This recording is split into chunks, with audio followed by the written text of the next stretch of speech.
नमस्कार साथियों, राधे राधे। आप सभी का स्वागत है जीनियस कोचिंग क्लासेस के यूट्यूब चैनल पर। और मध्य प्रदेश महिला पर्यवेक्षक परीक्षा 2025 के लिए मैं आज आपके लिए लेके आया हूँ प्रीवियस ईयर ओल्ड पेपर के क्वेश्चंस। और ये क्वेश्चन आपके लिए बहुत महत्वपूर्ण होने वाले हैं, क्योंकि हर क्वेश्चन से संबंधित एक्स्ट्रा तथ्य मैं आपके लिए लेके आया हूँ। और इन तथ्यों से आपके लिए उस प्रश्न से संबंधित बहुत सारे क्वेश्चन आने की संभावना है। इस पूरे क्वेश्चन पेपर को आप लगाएंगे तो आपको 5 से 7 क्वेश्चन आपके एग्जाम में ज्यों के त्यों मिलेंगे।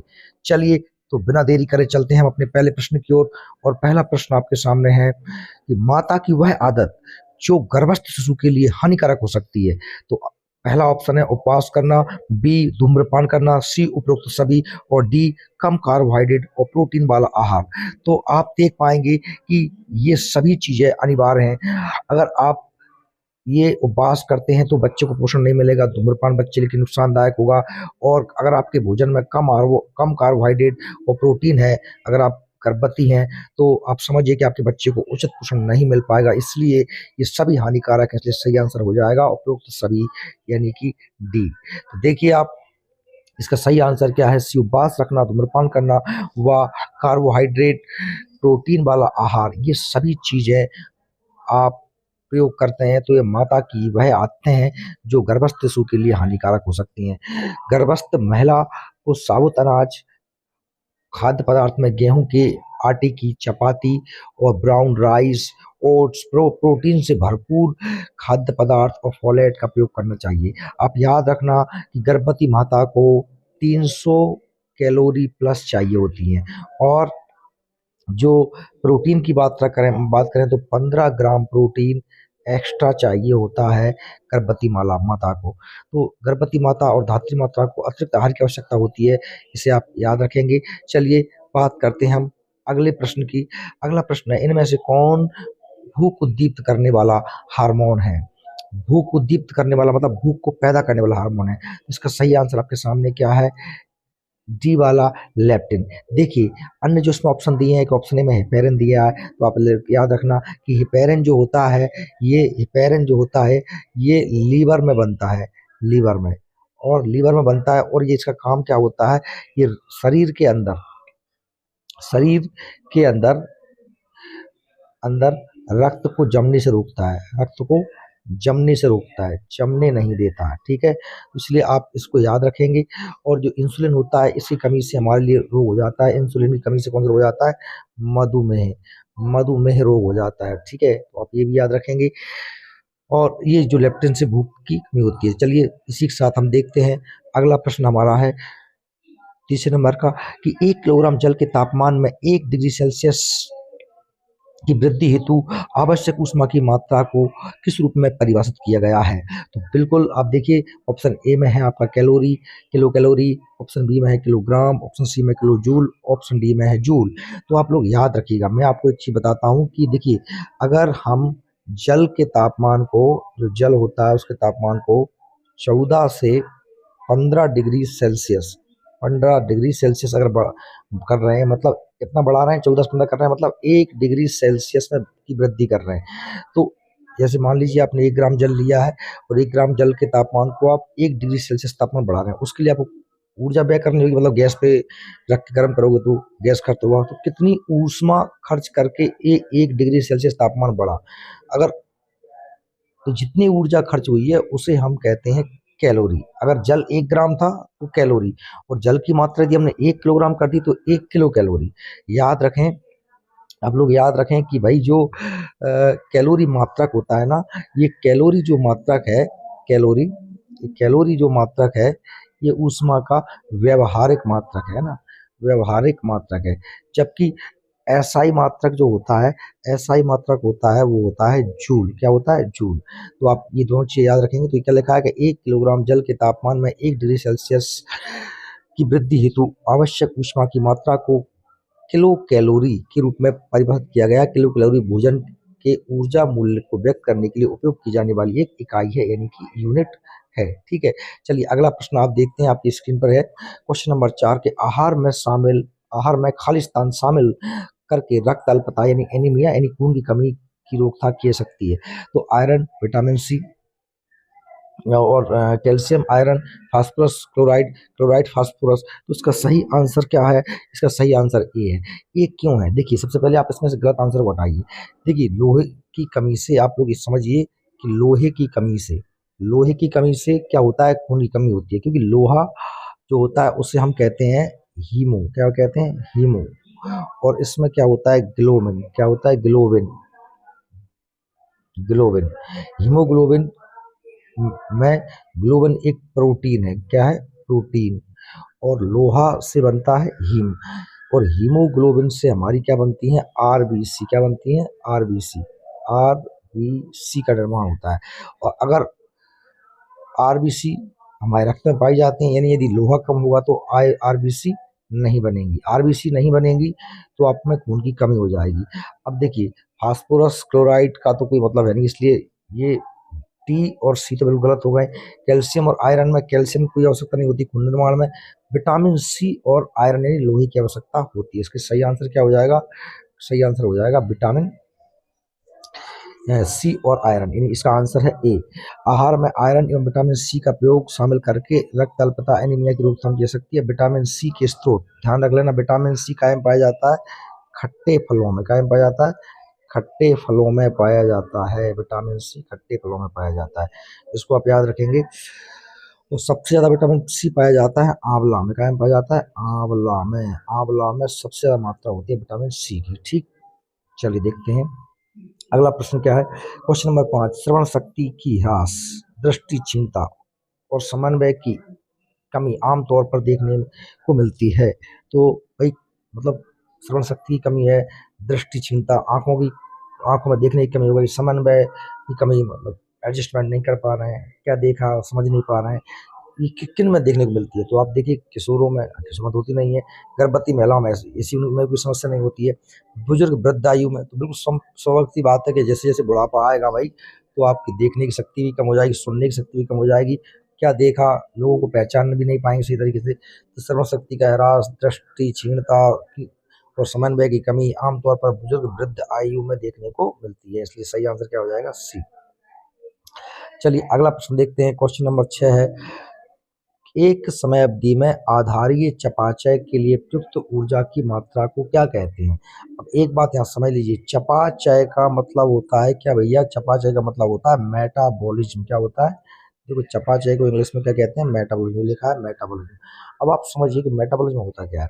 मेटाबॉलिज्म समझने के लिए ये आप समझिए कि हम जब भोजन ग्रहण करते हैं तो हम भोजन में क्या लेते हैं? ग्लूकोज। ग्लूकोज का सूत्र क्या होता है? C6H12O6। ये क्या है? सूत्र है ग्लूकोज का। साथ में हम सांस लेते हैं, सांस में लेते हैं ऑक्सीजन, यानी ये दोनों चीजें मिलकर क्या बनाते हैं? ये बनाते हैं H2O। और प्लस क्या बनाते हैं? और प्लस बनाते हैं CO2। क्या बनाते हैं? CO2। साथ में ही ऊर्जा मुक्त होती है। क्या होती है? ऊर्जा। अब देखना, जो H2O था इसको हमने मूत्र जरिए शरीर से बाहर निकाल दिया, जो CO2 था इसको हमने सांस के जरिए बाहर फेंक दिया, यानी कि शरीर के बाहर में कमी हो गई और ऊर्जा में कोई वजन होता नहीं है। तो वे प्रक्रियाएं, वो है श्वसन प्रक्रिया, इसे श्वसन प्रक्रिया कहते हैं, जिससे शरीर के बाहर में कमी आती है उसे हम चयापचय क्रिया या मेटाबॉलिज्म क्रिया कहते हैं। अब ये पूछ रहा है कि एक समाधि में आधारी चयापचय के लिए प्रयुक्त ऊर्जा की मात्रा को क्या कहते हैं?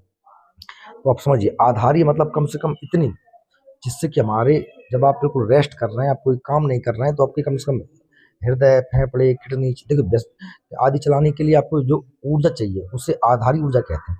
वैसे अगर कोई भारी भरकम काम कर रहे हो तो आपको ज्यादा एनर्जी चाहिए होती है, तो ज्यादा, तो आधारी का मतलब होता है बिल्कुल बेसल। तो इसका सही आंसर क्या हो जाएगा? बी हो जाएगा। आधारी ऊर्जादार बेसल एनर्जी रेट कहते हैं चीजें। ठीक है, अब आप देखेंगे क्या लिखा है, इसका सही आंसर क्या दिया है?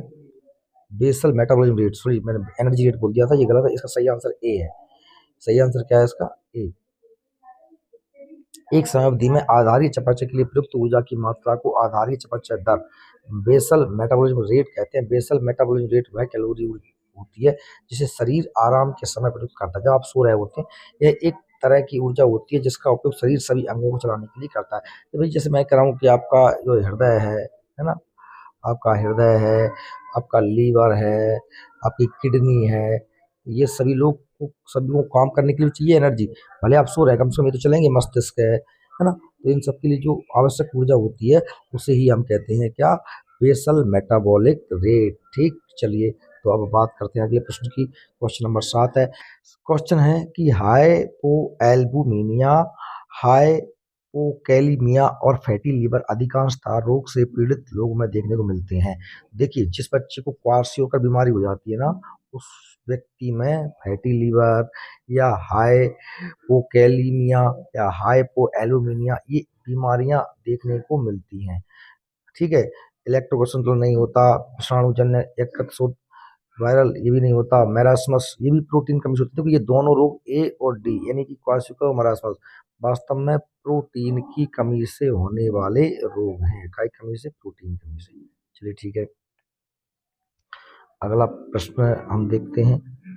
इसका आंसर ये दिया हुआ है कि हाइपो एल्बुमिनिया, हाइपोकैलमिया और फैटी लीवर अधिकांशतः क्वार्सियोकर रोग से पीड़ित बच्चे में देखने को मिलते हैं।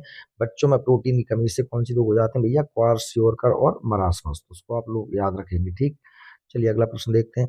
निकट दृष्टिता यानी कि जिसे हम बोलते हैं क्या, मायोपिया, एक दृष्टिकोण है जिसमें, अब आप इसको भी सरल तरीके से याद कर लेना। मैं आपको बता देता हूं कि जैसे भैया आपका, ये आपकी आंख है और आपके पास में कोई वस्तु है, ठीक है, वो आपको दिखाई दे रही है, लेकिन ये दूर की वस्तु है जो आपको दिखाई नहीं दे रही है। तो आपको जो बीमारी होगी वो उसे कहेंगे हम निकट दृष्टि दोष। और जो दूर की वस्तु नहीं दिखाई दे रही है लेकिन पास की नहीं दिखाई दे रही, उसे बोलेंगे दूर दृष्टि दोष। सरल भाषा में इसे याद कर लेना। अगर पिया आपका पास में है, दिखाई दे रहा है, तो मायोपिया है ना। निकट दृष्टि दोष में पास का पिया दिखाई देता है, मायोपिया, मेरोपिया बगल में है। और इसे दूर दृष्टि दोष को बोलते हैं क्या, hyper myopia. Hyper myopia, hyper myopia मतलब मेरोपिया हाइपर है, बगल में नहीं है, हाइपर है। दूर दृष्टि दोष में दूर की वस्तु दिखाई देती है, पास की नहीं दिखाई देती। और निकट दृष्टि दोष में निकट की वस्तु दिखाई देती है, दूर की वस्तु नहीं दिखाई देती। इसका आंसर क्या हो जाएगा? दूर की वस्तु स्पष्ट दिखती हैं, पास की वस्तुएं अस्पष्ट दिखती हैं, कम प्रकाश की में पहचान वस्तुओं में कठिनाई होती है। वर्णांतर, तो इसका वर्णांतर है नहीं है, कम प्रकाश वाला कोई मैटर रतौनी वाला है नहीं है। पास की वस्तुएं अस्पष्ट दिखाई देती हैं, दूर की वस्तु, इसका सही आंसर हो जाएगा ए। देखिए ठीक है, निकट दृष्टि दोष, मायोपिया एक ऐसा दोष है जिसमें दूर की वस्तुएं स्पष्ट रूप से नहीं दिखाई पड़ती हैं, जबकि नजदीक की वस्तुएं स्पष्ट रूप से दिखाई पड़ती हैं। इस रोग के निवारण के लिए उपयुक्त फोकस दूरी के अवतल लेंस, ध्यान रख लेना, अवतल लेंस का प्रयोग किया जाता है। ठीक है, जबकि दूर दृष्टि दोष में क्या प्रयोग किया जाता है? उत्तल लेंस का प्रयोग किया जाता है दूर दृष्टि दोष के लिए। काय के लिए? दूर दृष्टि दोष के लिए। ठीक, चलिए देखते हैं अगला प्रश्न क्या है। क्वेश्चन नंबर 9 है। ICMR 2010 के अनुसार 7 से 12 माह के शिशु को स्तनपान करा रही महिला को कैलोरी की आवश्यकता होती है। वेरी वेरी मोस्ट, आप याद रखेंगे इसको क्वेश्चन को भैया। जो माता अपने बच्चों को दूध पिलाती है उसे हम कहते हैं धात्री। क्या कहते हैं? धात्री माता। तो ऐसी माता को लगभग कितनी कैलोरी, ये मैंने पूरा पढ़ाया हुआ, तो लगभग इसमें 420 कैलोरी प्रतिदिन एक्स्ट्रा उसको प्लस 420। लेकिन नॉर्मल सामान्यतः एक सामान्य महिला के लिए 1900 से लेकर 2000 कैलोरी की आवश्यकता होती है सामान्य महिला के लिए, सामान्य काम करने वाली। यदि ज्यादा भारी भरकम काम कर रही कोई महिला तो उसके लिए 2200 कैलोरी की आवश्यकता होती है। ये तो सामान्य काम करने वाली और ये अधिक काम करने वाली। लेकिन ये 420 कैलोरी प्लस चाहिए, 420 या 520। देखिए इसके सही है, इसका सही आंसर कितना है? कितना है? बी, 520, सॉरी, है ना। तो आप 600 के आसपास याद कर लेना कि आईसीएमआर 2010 के अनुसार स्तनपान कराने वाली धात्री माता महिलाओं को 6 महीने तक स्तनपान कराया जाता है, तो इन्हें प्रतिदिन 600 अतिरिक्त कैलोरी की आवश्यकता होती है। और यदि वो 7 से 12 माह तक स्तनपान कराती हैं तो उन्हें प्रतिदिन 520 कैलोरी की आवश्यकता होती है। इसका सही आंसर है बी, 520। ठीक, चलिए देखते हैं। मलेरिया के आम लक्षण है।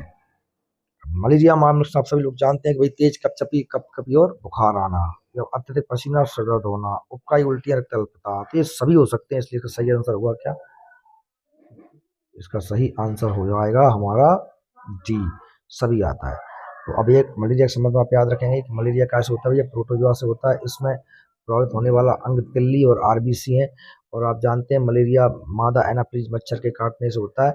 मादा एनाफ्लीज, मादा एनाफ्लीज मच्छर, जिसकी लार में क्या पाया जाता है? Plasmodium, Plasmodium. ये क्या होता है? एक प्रोटोजोआ होता है, प्रोटोजोआ। ठीक है, तो ये आप समझ लेना। इसमें सर्दी लगती है, बहुत तेज बुखार आता है, तक पसीना आता है, सर दर्द होता है, और उल्टियां भी आती हैं। चलिए ठीक है, तो अगला प्रश्न हम देखते हैं।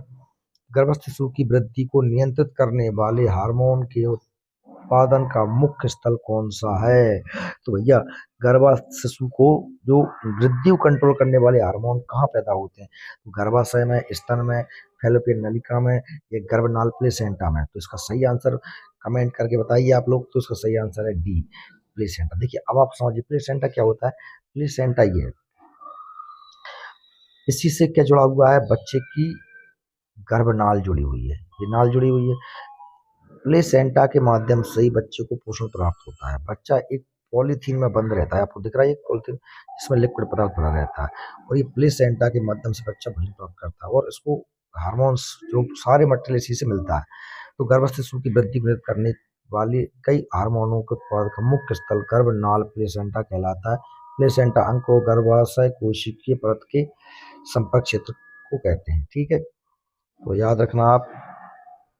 अगला प्रश्न है क्वेश्चन नंबर 13। बच्चों को विटामिन डी, कैल्शियम और फास्फोरस देने से रोकथाम होती है। अब देखिए साहब, विटामिन डी दे रहे हैं, कैल्शियम दे रहे हैं, फास्फोरस दे रहे हैं, ये सब चीज काय के लिए जरूरी है? आप जानते हैं हड्डियों की जरूरी है। हड्डियों की बीमारी कौन सी है? देखिए अस्थि मृदता यानी ऑस्टियोमलेशिया, रिकेट्स, पेलेग्रा और कैरोटोमलेशिया। तो आप इसमें समझिए, देखिए बच्चों से संबंधित जो रोग होता है वो कौन सा होता है? रिकेट्स होता है। जबकि बड़ों में क्या होता है? ये बड़ों में जो होता है ऑस्टियोमलेशिया। तो रिकेट्स जो बीमारी होती है उसे हम धनुष रोग भी कहते हैं। इसका सही आंसर है बी। बच्चों को विटामिन डी, कैल्शियम, फास्फोरस होने से रिकेट्स की रोकथाम होती है। अब बच्चों में यह रोग होने से उनकी हड्डियां कमजोर हो जाती हैं, टेढ़ी हो जाती हैं। आप अंतर देख पा रहे हैं, ये एक नॉर्मल बोन है, सीधी होती है, जबकि रिकेट्स वाले बच्चे की हड्डियां टेढ़ी हो जाती हैं, ऐसी ये हड्डियां टेढ़ी हो गई हैं। ठीक, रिकेट्स। विटामिन डी आपको कैसे मिलता है? सूर्य से मिलता है, सूर्य से। और हमारी त्वचा में पाया, त्वचा में बनता है। कहाँ बनता है? त्वचा में। ठीक, फास्फोरस और कैल्शियम हड्डियों में पाया जाता है। हमारे शरीर का 99% जो कैल्शियम होता है वो कायम पाया जाता है, हड्डियों में पाया जाता है, और 1% कैल्शियम कायम पाया जाता है रक्त में पाया जाता है। ध्यान रखें, कैल्शियम जब हमारे रक्त में बढ़ने लगता है तो हमें नींद आने लगती है। ठीक है, चलिए अगले प्रश्न की बात करते हैं। अगले प्रश्न की बात करते हैं। गर्भावस्था के दौरान ऊर्जा के किस स्रोत से बचना चाहिए? ऊर्जा का कौन सा स्रोत हमको नहीं लेना चाहिए? देखिए भाई, प्रोटीन। तो भैया प्रोटीन तो आपको पता ही है, गर्भवती महिला को चाहिए, वो कितना चाहिए? +15 चाहिए, +15 ग्राम। मतलब सामान्य महिला यदि 50 ग्राम खा रही है, गर्भवती महिला को 60 ग्राम प्रोटीन की आवश्यकता होती है। ठीक है, वसा भी चाहिए, एक्स्ट्रा कार्बोहाइड्रेट चाहिए। कितना चाहिए कार्बोहाइड्रेट एनर्जी के लिए? 300 कैलोरी प्लस, 300 कैलोरी प्लस चाहिए। लेकिन एल्कोहल तो भैया नुकसानदायक, और शराब थोड़ी कोई महिला पिएगी, गर्भवती महिला अगर पिएगी तो नुकसान करेगा। ठीक है, तो इसका सही आंसर क्या हो जाएगा? डी। गर्भावस्था के दौरान ऊर्जा के अल्कोहल नामक स्रोत से बचना चाहिए, और इस दौरान जो है महिला को दूध, पनीर, नट्स, बीज, हरी पत्ता, सब्जियां, फल इत्यादि का सेवन करना चाहिए। ठीक है, चलिए अगले प्रश्न को देखते हैं। क्या है? निमोनिया के उपचार में आहार का लक्ष्य क्या है? अगर बच्चे को क्या हो गया? निमोनिया हो गया है, तो आप समझिए, जब बच्चे को निमोनिया हो गया भैया, तो आपको उपयुक्त सभी शरीर की प्रतिरोधक शक्ति बढ़ाना, बिल्कुल बढ़ाना चाहिए। शरीर का भार कायम रखना चाहिए, भार कम नहीं होना चाहिए, और निर्जलीकरण को बचाना, मतलब बच्चे में पानी की कमी नहीं होनी, डिहाइड्रेशन नहीं होनी चाहिए। तो उसका आंसर क्या हो जाएगा? सही है। देखिए मैं आपके लिए 15 क्वेश्चन करवाए, मैं अगले 15 में क्वेश्चन अगले पार्ट में लेके आऊँगा। चूँकि वीडियो ज़्यादा लंबा ना हो, इसलिए मैंने ये आपको कम समय में समेटने का प्रयास किया। एक बात और आप याद रखेंगे कि अगर आपको ये पीडीएफ चाहिए तो आप हमारे एप्लीकेशन डाउनलोड करिए। एप्लीकेशन आपको प्ले स्टोर पर मिलेगा और इसका इस प्रकार का जो चिन्ह आपको देखने को मिलेगा, और इसकी एप्लीकेशन की लिंक हमने डिस्क्रिप्शन में दे रखी है। आपका एग्जाम जब भी आने वाला है उसमें ये सभी प्रश्न आपके लिए बहुत लाभदायक होंगे। धन्यवाद। Thank you.